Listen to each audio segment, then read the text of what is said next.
Recording करतो. तर आपण आज महाद्वाराच्या पायरीशी या संपादनाचा उत्तरार्ध बघू आपण. म्हणजे त्यातल्या ज्या चोखोबांच्या सोबत इतर जे संत आहेत, त्या इतर संतांच्या काव्याची वैशिष्ट्ये काय आहेत ती आपण आज बघणार आहोत. म्हणजे हा विषय आपला पूर्ण होऊन जाईल. तसं मी सांगितलं तुम्हाला की संत चोखामेळा हे वारकरी संप्रदायाच्या ईश्वरनिष्ठांच्या मांदियाळीमध्ये म्हणजे ज्ञानदेवांच्या नेतृत्वाखाली जी मांदियाळी आहे, त्या मांदियाळीतले एक प्रमुख संत म्हणून त्यांना मान्यता प्राप्त झालेली आहे. कारण की त्यांची अभंगवाणी सुद्धा म्हणजे संख्येनेही मोठी आहे आणि गुणांनीही मोठी आहे. म्हणजे गुणात्मक आणि संख्यात्मक या दोन्ही दृष्टिकोनातून संत चोखामेळ्यांचं मी तुम्हाला एक अभंग ऐकवणार आहे या ठिकाणी. तर संत चोखामेळ्यांचा अभंग ऐकल्यानंतर तुम्हाला लक्षात येईल. आणि ह्या पार्श्वभूमीवर आपण एक अजून एक गोष्ट लक्षात घेतली पाहिजे, की आपण पुष्कळदा एका विषयावर नेहमी चर्चा होते, वाद होतो किंवा लोक वेगवेगळी मतं व्यक्त करतात. तो विषय असा असतो, की हे संतांचं जे साहित्य आहे, संतांचं जे वाङ्मय आहे, त्या संतांच्या वाङ्मयाला आधुनिक काळामध्ये 21व्या शतकामध्ये काय प्रासंगिकता आहे? म्हणजे त्याचं रिलेव्हन्स काय आहे? असा प्रश्न अनेक लोक उपस्थित करतात. अनेक ज्यांना आपण पुरोगामी म्हणतो, प्रगतिशील म्हणतो, मार्क्सवादी विचारांचे लोक किंवा आंबेडकरवादी विचारांचे लोक असतात. ते या संदर्भात संत साहित्याला म्हणजे नकारात्मक दृष्टिकोनातून बघतात. त्याच्यामध्ये पुन्हा हेही करतात, की बा अमक्या जातीचे संत, तमक्या जातीचे संत अशी जातवार विभागणी करतात. तर ही अतिशय चुकीची गोष्ट आहे असं आपल्याला दिसतं. कारण की संतांनी जे काही जीवनाची जाणीव, जीवनाविषयीचं जे भान, जीवनाविषयीची सजगता, जीवनमूल्य. कारण की तुम्ही बघा, की नुसतं शिक्षण जे असतं ते जीवनमूल्यांशिवाय कसं व्यर्थ असतं ते आपण आज पाहतो. अनेक आतंकवादी आपल्याला दिसतात. अनेक नक्सली आतंकवादी आपल्याला दिसतात.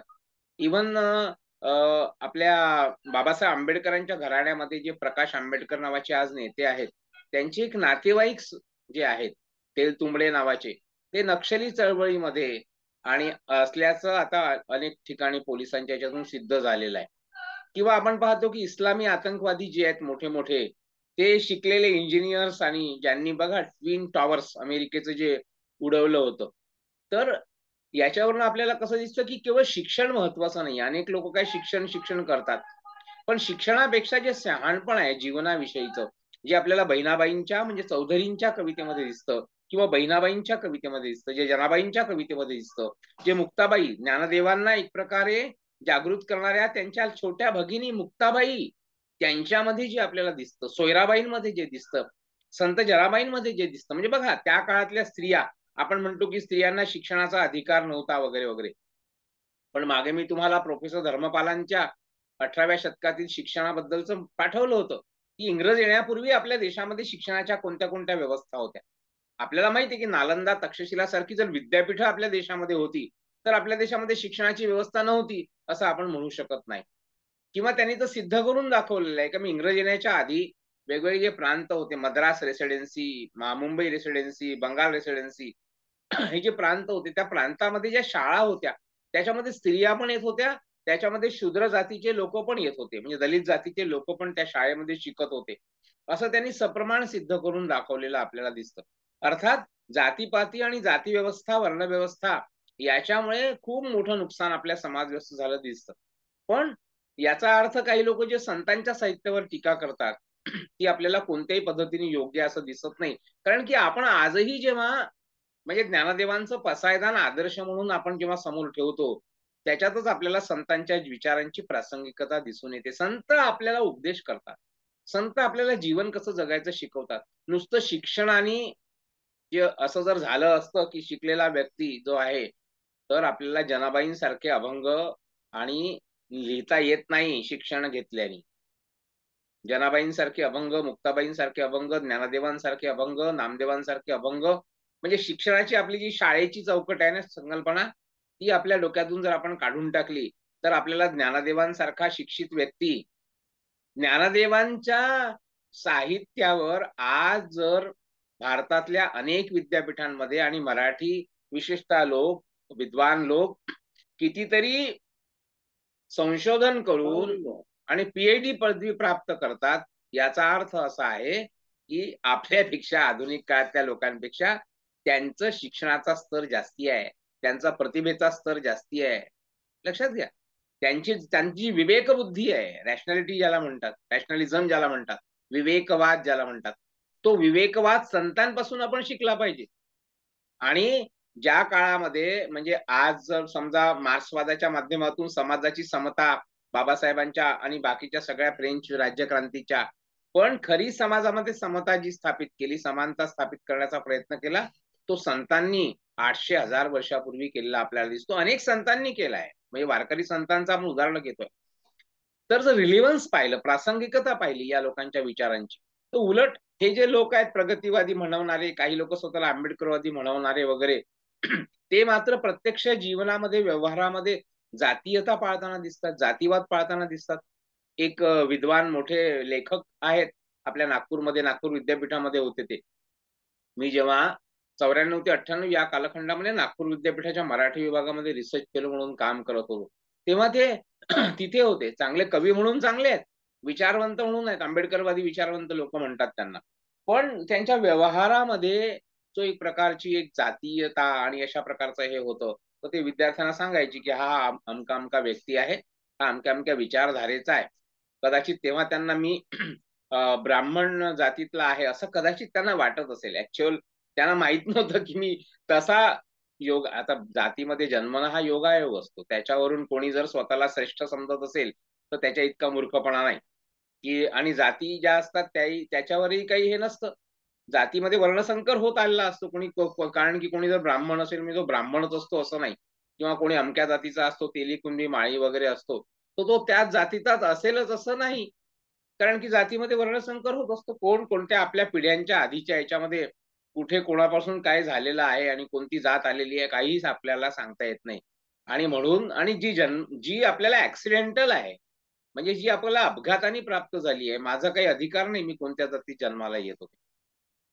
तर म्हणून महाभारतामध्ये जे श्लोक आहे ना, दैवायत्तम कुले जन्म मदायत्तम तू पौरुषम, कर्णाच्या तोंडी श्लोक आहे की दैवायत्तम कुले जन्म, जन्म कोणत्या याच्यामध्ये कुळामध्ये होतो हे दैव आहे, भाग्य आहे.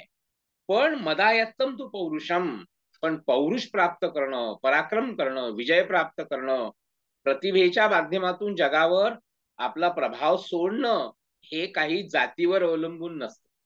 त्याच्यामुळे जे तथाकथित लोक असतात असे, जे संत साहित्यावर प्रश्नचिन्ह उपस्थित करतात, ज्यांना संत साहित्याच्या अभ्यासकांनी खूप उत्तरं छान दिली आहेत, डॉक्टर सदानंद मोरे, जे तुकारामांचे वंशज आहेत आणि आजच्या महाराष्ट्राचे फार मोठे विचारवंत आहेत, त्यांचे युट्यूबवर व्हिडिओ बघा तुम्ही, डॉक्टर सदानंद मोरे. मी स्वतः त्यांची विचारसरणी जनरली फॉलो करतो, किंवा त्यांच्या विचारसरणीचा मला एक योग्य वाटते, ती एक समतोल अशा प्रकारची विचारसरणी ते मांडत असतात महाराष्ट्रामध्ये. तर त्यांनी दाखवून दिलेला आहे, त्यांचा तुकाराम दर्शन नावाचा मोठा ग्रंथ आहे, तुकारामांच्या अभंग वाणीवर लिहिलेला, आणि त्यांनी दाखवून दिलंय की हे जे पुरोगामी सो कॉल्ड असतात ना, मॉडर्निस्ट आणि हे लोक असतात प्रगतिशील, ते न वाचता कशी टीका करतात. त्यांनी प्रभाकर पाध्यांचं उदाहरण दिलं होतं, एवढे मोठे लेखक होते पण ते पुरोगामी होते, आणि म्हणे त्यांना म्हातारपणी त्यांच्या बायकोनी ते लिहिलेला आहे, अनुभव लिहिलेला आहे, त्याच्यामध्ये लिहिलं होतं की त्यांना म्हणे ज्ञानेश्वरी वाचायची इच्छा झाली होती, कारण की ज्ञानेश्वरी त्यांनी वाचलीच नव्हती आणि ज्ञानेश्वरीवर टीका मात्र करत होते ते. म्हणजे बघा, म्हणजे हा जो भाग आहे हाही महत्वाचा आहे. आणि त्याच्यामुळे हा जो एक आरोप केला जातो, त्या आरोपामध्ये काही तथ्य नाही. आपण बघतो, तुम्ही अभंग ऐका, संतांचे स्वतः अभंग ऐका, त्याच्यामध्ये जो एक भक्तीचा भाव आहे, ज्याच्यामध्ये जो एक निष्ठेचा भाव आहे. भक्ती म्हणजे काय आहे शेवटी? भक्ती म्हणजे आपल्या जो विषय आहे, आपण जो विषय घेतलेला आहे आपल्या जीवनासाठी, त्या विषयावरची निष्ठा म्हणजे भक्ती असते. श्रद्धा म्हणजे काय आहे? श्रद्धा म्हणजे अंधश्रद्धा नाहीये. श्रद्धा म्हणजे श्रद्धा आहे, जी शक्ती देते तुम्हाला. शक्ती देते श्रद्धा तुम्हाला. ती अंध नसते. ती डोळसच असते. मी जाणीवपूर्वक स्वीकारलाय. जसं सावरकर म्हणतात ना, की "घेतले न व्रत हे आम्ही अंधतेने." काय व्रत घेतलाय सावरकरांनी? लोक तर पागलच म्हणतात ना. क्रांतिकारकांना वयाच्या 21व्या वर्षी फाशीवर चढणारे जे क्रांतिकारक होते, त्यांना लोक काय म्हणत होते? वेडेच म्हणत होते. काय बा, पण त्यांची श्रद्धा आहे आपल्या देशावर, आपल्या मातृभूमीवर. की घेतले न व्रत हे आम्ही अंधतेने, की लब्ध प्रकाश इतिहास निसर्गमाने, बुद्ध्याची वान करी हे धरले सतीचे, जे दिव्य दाहक म्हणून असावयाचे, असं ते म्हणतात. हे मातृभूमी तुझला मनवाही येले, वक्तृत्व वाग विभवही तुझ अर्पी येले, तू तेची अर्पिली नवी कविता रसाला, लेखाप्रती विषय तुझी अनन्य झाला. जसं देशभक्तांची आपल्या आराध्य दैवताप्रती म्हणजे मातृभूमीप्रती अत्यंत श्रद्धा भावना आहे, भक्ती भावना आहे, या भक्ती भावनेचं काव्य होतं. बघा, poetry is the spontaneous overflow of powerful feelings taking origin from the emotions. Emotions आणि फिलिंग्स काय आहे? इमोशन्स आणि फिलिंग्स म्हणजे भक्तिभाव आहे. भक्तिभाव आहे, प्रेम आहे, श्रद्धा आहे. प्रेम, श्रद्धा, भक्ती या एकाच नाण्याच्या बाजू आहे. नवविधा भक्ती आहे. भक्तीचे प्रकार आहेत. प्रेम काय आहे? म्हणून गुलजार म्हणतात ना, नूर की बूंद है सदियों से बहा करती, असं आहे. तर हे जे प्रेमाचं स्वरूप आहे त्यातूनच तर कविता निर्माण होते. आत्यंतिक प्रभावी भाव कविता जी संतांनी लिहिलेली आहे आणि जी आपल्याला त्यांच्या ह्याच्यातून जाणवते, ती का निर्माण होते? कारण की त्यांच्या ह्याच्यामध्ये भक्तिभाव आहे. आणि हा भक्तिभाव उधार घेतलेला नाही आहे, उसना घेतलेला नाही आहे, आतून आलेला आहे. जनाबाई जेव्हा म्हणते की ये ग विठाबाई माझे पंढरीचे आई, ये ग विठाबाई, काय सुंदर शब्द आहेत. आईची उपमा वापरली आहे. ज्ञानदेव म्हणतात, जेव्हा विठ्ठलाला रूप पाहता लोचनी, सुख झाले हो साजनी, तोवा विठ्ठल बरवा तोवा माधव बरवा, बहुत सुकृताची जोडी म्हणूनही विठ्ठली आवडी. काय सुंदर शब्द वापरतात. तर हे कशातून येतं? हे शब्द भांडार. आम्हा घरी धन शब्दांचीच रत्ने, शब्दांचीच शस्त्रे यत्ने करू, शब्दची आमुच्या जीवाचे जीवन, शब्दे वाटू धन जन लोका, असं तुकोबाराय का म्हणतात? हे शब्द कुठून येतात? हे भक्ती भावनेतून ओथंबलेलं मन जे आहे ते जेव्हा व्यक्त होतं काव्याच्या माध्यमातून, तेव्हा म्हणून आपण आज काव्याचा अभ्यास करतो त्यांच्या.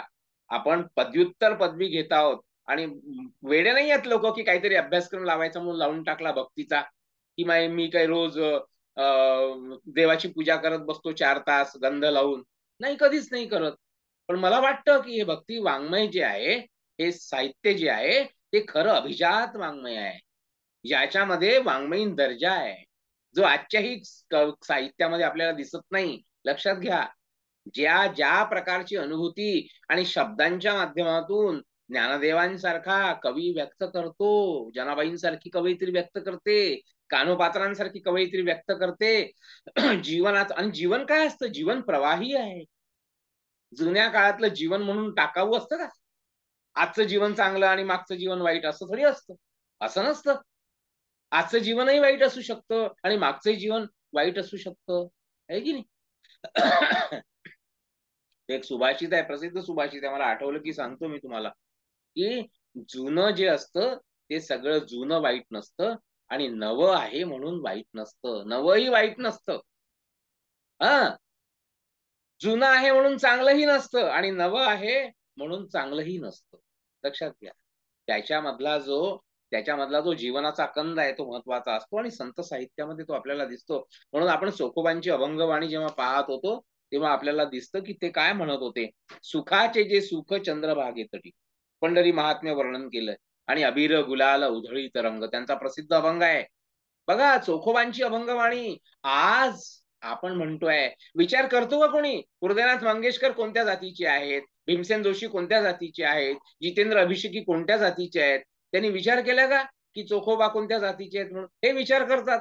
हे आजचे विचारवंत म्हणतो आपण त्यांना ना, हे विचार करतात, हे सांगतात लोकांना. मी तुम्हाला जे उदाहरण सांगितलं, सांगतात लोकांना, अरे हा अमक्या जातीचा, याच्यापासून सावध राहा, याच्यापासून दूर राहा, जणू काही हा तुम्हाला कुठेतरी हे नेणार आहे. आणि माहितीही नाही समोरच्याची, माझी जातही त्यांना माहिती नाही, तरी त्यांनी गृहीत धरून टाकलं की हा अमक्या जातीचा आहे, म्हणजे याचा द्वेष केला पाहिजे आपण, आणि आपणच केला पाहिजे, नाही आपल्या विद्यार्थ्यांनाही शिकवला पाहिजे. ही जी अत्यंत वाईट वृत्ती आहे समाजामध्ये, आपण विद्यार्थ्यांनी याच्यापासून दूर राहिलं पाहिजे. त्याच्यासाठीच तर संत साहित्य आहे. म्हणून तो जनाबाई काय म्हणते? जनाबाई काही असं म्हणते का? विठू माझा लेकुर बाळा, संगे गोपाळांचा मेळा. कोणाकोणाची नावं घेतली आहे. निवृत्ती हा खांद्यावरी, सोपानाचा हात धरी. जनाबाईला सुद्धा ज्ञानदेवांबद्दल किती आदर होता मी तुम्हाला पुढे सांगणार आहे. किती आदर आहे, चोखोबांना किती आदर आहे. चोखोबा काय म्हणतात ज्ञानेश्वरांबद्दल बघा, इथे लिहिलेलं आहे. धन्य धन्य नामदेवा. नामदेव त्यांचे गुरु होते. नामदेवांबद्दल चोखोबा काय म्हणतात, धन्य धन्य नामदेवा, केला उपकार जीवा, माझा निरसला भेवो, दाखविला पंढरी रावो. मंत्र सांगितला सोपा, निवारिले भवतापा, माझी कृपेची माऊली, चोखा म्हणे पान्हा घाली. गुरु आहेत.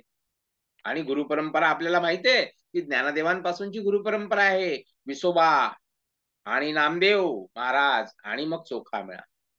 आणि म्हणून ते म्हटलंय त्यांनी. बघा काय म्हटलंय ज्ञानदेवांबद्दल. चोखोबा काय म्हणतात, महाविष्णूचा अवतार प्राणसखा ज्ञानेश्वर, ऐशा संतांच्या चरणी चोखा घालतो लोळणी, सुख अनुपम संतांचे चरणी प्रत्यक्ष अलंका भुवनी नांदत असे. तो हा महाराज ज्ञानेश्वर माऊली, जेणे निगमवल्ली प्रगट केली. चोखोबांचे उद्गार आहेत. संसारी आसक्त माया मोहेरत, ऐसे जे प्रतीत तारावया, चोखा म्हणे श्रेष्ठ ज्ञानदेवी ग्रंथ, वंचिता वाचिता सनाथ जीव होत. असं चोखोबांची जी अभंगवाणी आपल्याला सांगते. इथे कुठेही आपल्याला लक्षात घ्या, इथे कुठेही आपल्याला जातीयता आणि ह्या दिसत नाही एकाही शब्दांनी, जी अशा आधुनिक विचारवंतांमध्ये असते. म्हणजे यांच्या शिक्षणाला काय अर्थ आहे मग. हे जे शिक्षण करतात आणि संत साहित्याकडे आणि चुकीच्या दृष्टिकोनातून बघतात, त्यांनी ऐकायला पाहिजे अभंग. अबीर गुलाल उधळीत रंग, नाथा घरी नाचे माझा सखा पांडुरंग. नाथा घरी नाचे माझा सखा पांडुरंग. बघा आपण थोडासा याच्यातलं एखादं ऐकू आता आपण. जर तुम्हाला ऐकू येते का तर सांगा मला.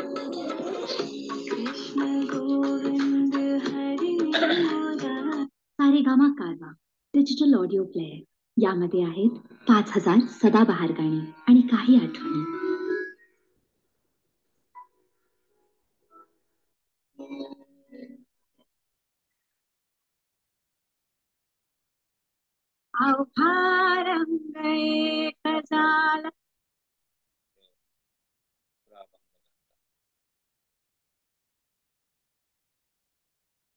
आपल्याला अबीर गुलाला ऐकायचंय. अबीर गुलाला ऐकायचंय आपल्याला. सारेगामा कारवा डिजिटल ऑडिओ प्लेअर. यामध्ये आहेत 5000 सदाबहार गाणी एक आणि कळव काही ऐकू फक्त आठवणी. आपण. मोठा अभंग आहे, चोखोबांचा अभंग आहे. बघा शब्द बघा, आपल्या नोट्स मध्ये मी दिलेले आहे त्याच्यामध्ये.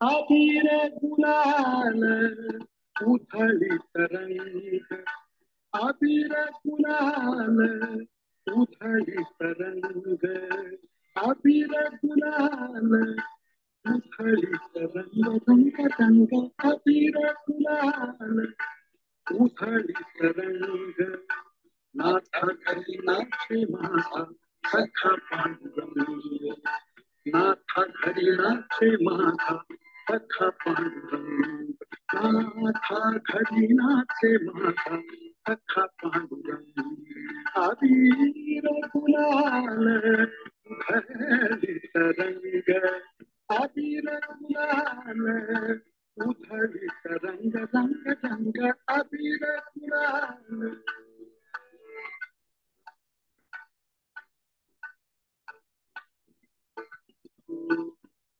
सुंदर ठाक कैसे शिव आम्ही जाती, सुंदर ठाक कैसे शिव आम्ही जातीहीन, रूप तुझे कैसे पाहू त्यात आम्ही दीन, रूप तुझे कैसे पाहू त्यात आम्ही दीन, पायरीशी होऊ दंग गाऊली अभंग, पायरीशी होऊ दंग गाऊली अभंग, नाथा घरी नाचे माझा सखा पांडुरंग, अबीर गुलाल उधळीत रंग, रंग रंग अबीर गुलाल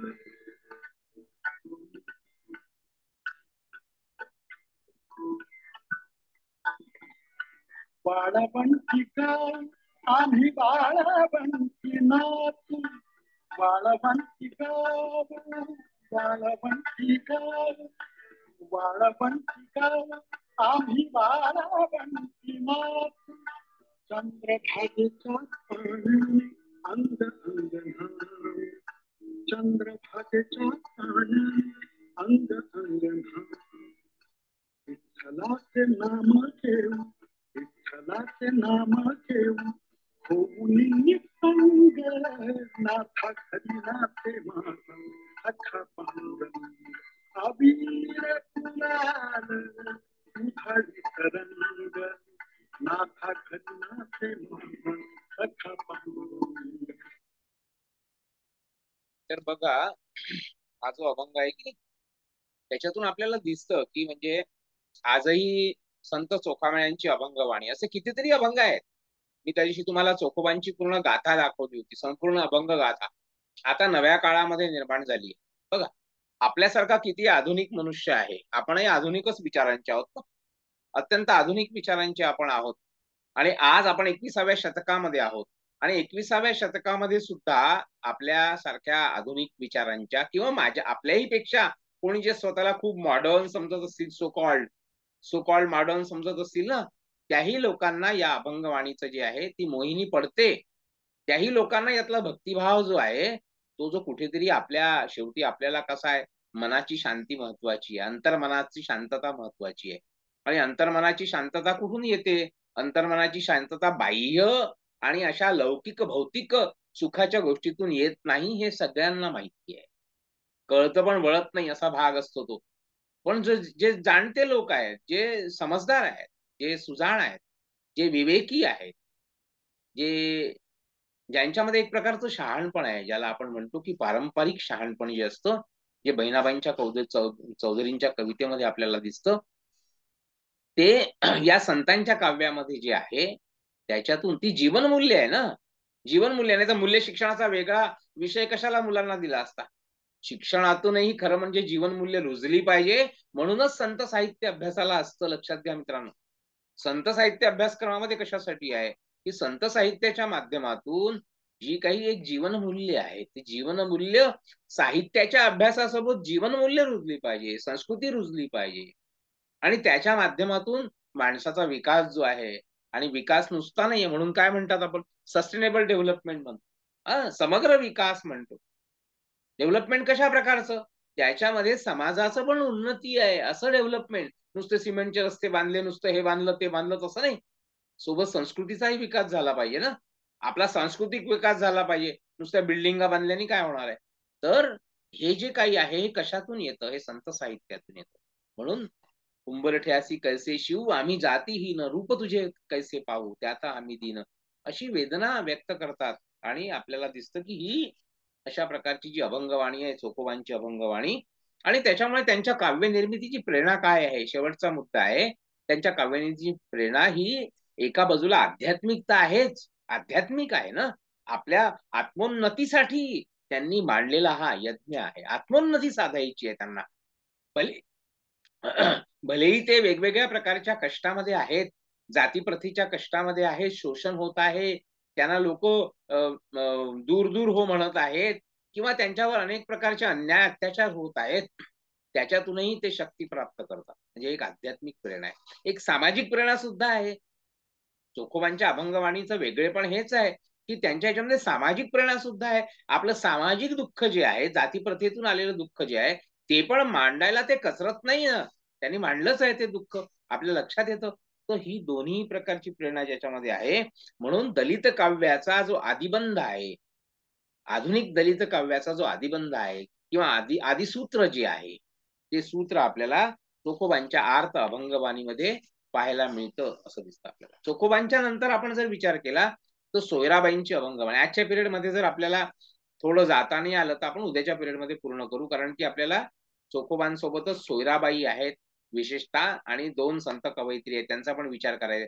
चोखोबांच्या पूर्ण कुटुंबाचा विचार आपण करणार नाही. बाकीचे जे आहेत त्यांच्या कुटुंबातले भक्त मंडळी म्हणजे बंका, कर्ममेळा आणि निर्मळा हे 3 आहेत, त्यांचे पण स्वतंत्र अभंग आहेत, लक्षात घ्या. आपण फक्त या दोन पती पत्नींच्या अभंगांचा विचार करणार आहोत. बघा, संपूर्ण कुटुंब जे आहेत ते याच्यामध्ये हे झालेलं आहे. पण सोयराबाईंच्या अभंगवाणीचं एक महत्वाचं वैशिष्ट्य आहे. अभंग ऐकवला तो ऐकून नाही आला का अश्विनी बरोबर?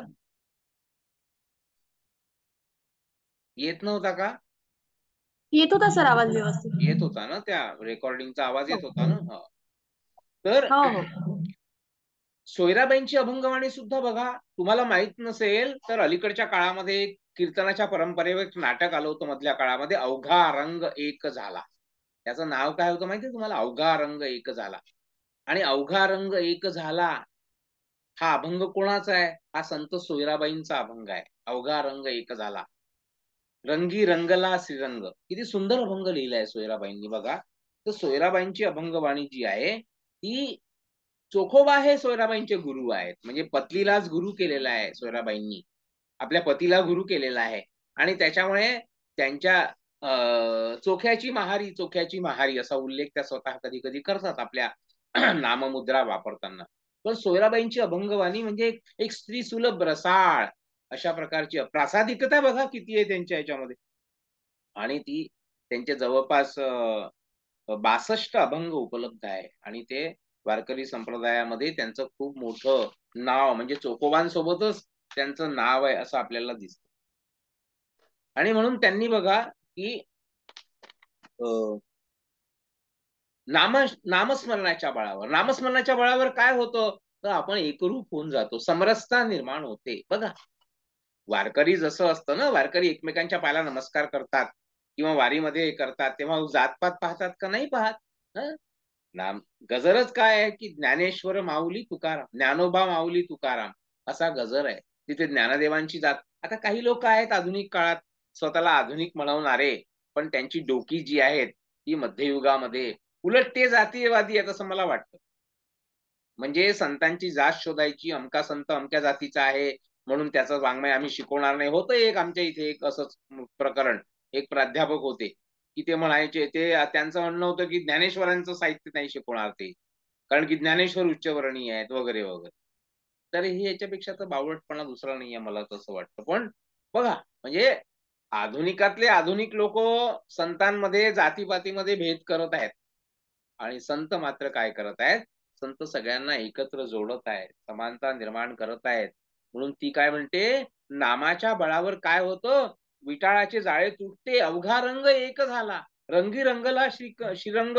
मी तू पण गेले वाया, पाहता पंढरीच्या राया. मी तू पण वाया जात. म्हणून अवघे जाती वर्ण, अवघेची गा अप्रमाण, ज्ञानेश्वरांनी जसं म्हटलेलं आहे. म्हणजे हे जे असतात ना वेगवेगळ्या प्रकारचे जाती वर्ण, हे भक्तीच्या मार्गामध्ये अप्रमाण आहे, त्याला काही अर्थ नाही. त्याला काही अर्थ नाही असं म्हटलेलं आहे. आणि म्हणून ती सगळं तिने पण आपल्या काही सर अभंगामध्ये एकदा अवघा रंग सोयराबाईचा अभंग आहे ना, ते एकदा सांगा ना सर.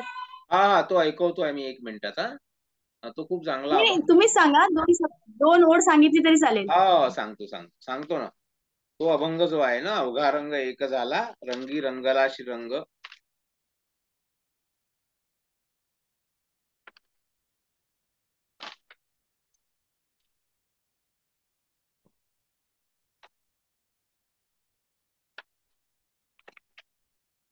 मग पाहतो याच्यामध्ये आहे का तो.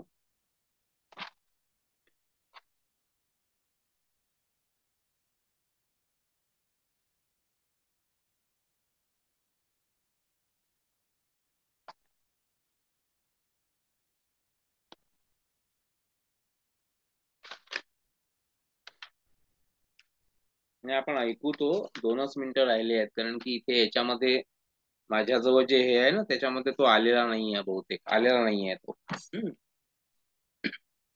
तुम्ही बोलून दाखवलं तरी चालेल, 2 ओळी सांगून द्या. हो. अरे नाही, ते माझं कसं आहे, तर त्या आवाजाचा प्रॉब्लेम आहे ना.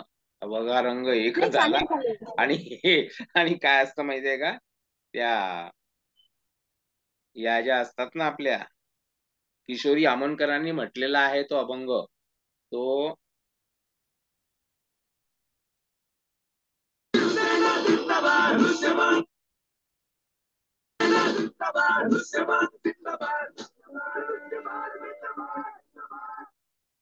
सारेगामा कारवा डिजिटल ऑडिओ प्लेअर. यामध्ये आहेत 5000 सदाबहार गाणी आणि काही आठवणी.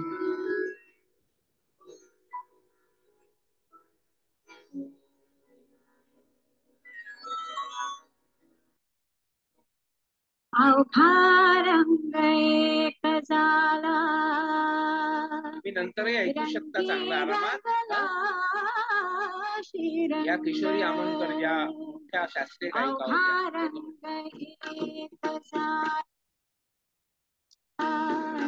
अवघा रंग एक झाला, रंगी रंगला श्रीरंग, रंगी रंगला श्रीरंग. अवघा रंग एक झाला.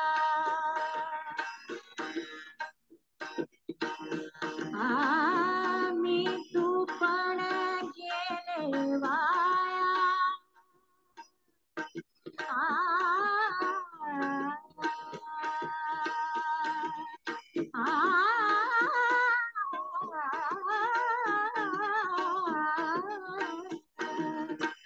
मी तू पण गेले वाया.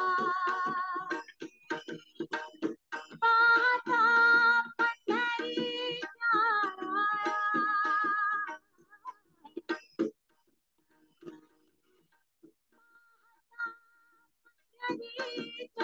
राया, अवघा रंग एक झाला, अवघा रंग एक झाला.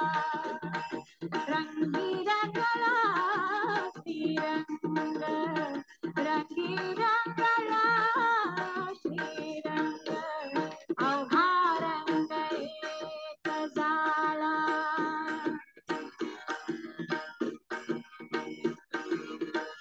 नाही भेदाचे ते काम,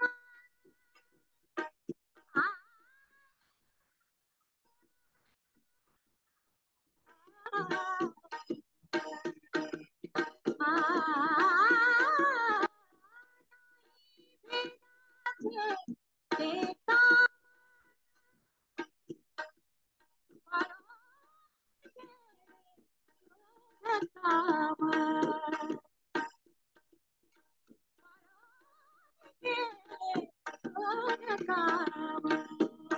अवघा रंग एक झाला, अवघा रंग एक झाला. रंगी रंगला श्रीरंग. नंतर तुम्ही ऐकून घ्या आरामात. कारण की आता जास्ती 2च मिनिटं राहिले आहेत, म्हणून आपल्याला माझा आवाज येतोय ना बरोबर अश्विनी? म्हणजे हो सर, येतोय. जसं चोखोबांचं आहे की अस्पृश्यतेच्या दुःखाची झळ त्यांना पण पोचलेली आहे आणि त्याच्यामुळे त्यांच्या पण काव्यामध्ये ते येतं. आता कसं आहे, या कुटुंबाचं कसं आहे की ते इतके एकरूप झाले आहेत एकमेकांच्या भावविश्वाशी. कसं असतं ना, आपल्याला आपण एखाद्याच्या भावविश्वाशी एकरूप झालो असतो तर त्याच्यासारखे विचार आपले होतात. एखादा शिक्षक असतो, जसे माझे गुरु आहेत काही, मी त्यांच्यासारखंच पुष्कळदा विचार मांडायचा प्रयत्न करतो. काही मोठे लोक असतात, ज्ञानेश्वरांसारखे मोठे लोक असतात की आपण त्यांच्या विचारांमध्ये कुठेतरी हे होऊन जातो. तेच आपण कुठेतरी मांडत राहतो समाजामध्ये, तर आपल्याला कुठेतरी प्रभाव असतो. समकालीन लोकांचा असतो, पूर्वकालीन लोकांचा असतो आणि काही उत्तरकालीन लोकांचा पण असू शकतो. एखाद्या विद्यार्थ्याचा पण प्रभाव पडू शकतो. तर चोखोबांचं स्वाभाविक आहे की सोयराबाईंवर चोखोबांचा प्रभाव आहे, म्हणून त्या काय म्हणतात बघा, देहासी म्हणजे त्यांनी या देहासी विटाळ म्हणती सकळ, आत्मा तो निर्मळ शुद्ध बुद्ध, देहीचा विटाळ देहीच जन्मला, सोळा तो झाला कवण धर्म, विटाळा वाचुनी उत्पत्तीचे स्थान, कोणी देह निर्माण नाही जगी, म्हणून पांडुरंग वाणीतसे थोरी, विटाळ देहांतरी वसत असे, देहीचा विटाळ देहीच निर्धारी, म्हणत महारी चोखी याची. ही काय म्हणते की हा विटाळ म्हणजे काय आहे की प्रत्येक देहामध्येच आहे तो. मग तो प्रत्येक देहामध्ये असेल तर मग जातीपातीमध्ये आणि विटाळ म्हणजे अस्पृश्यता, अस्पर्शता. विटाळ मानणं म्हणजे काय, दूर बसणं. विटाळ मानणं म्हणजे अस्पर्श मानणं, अस्पर्श मानणं.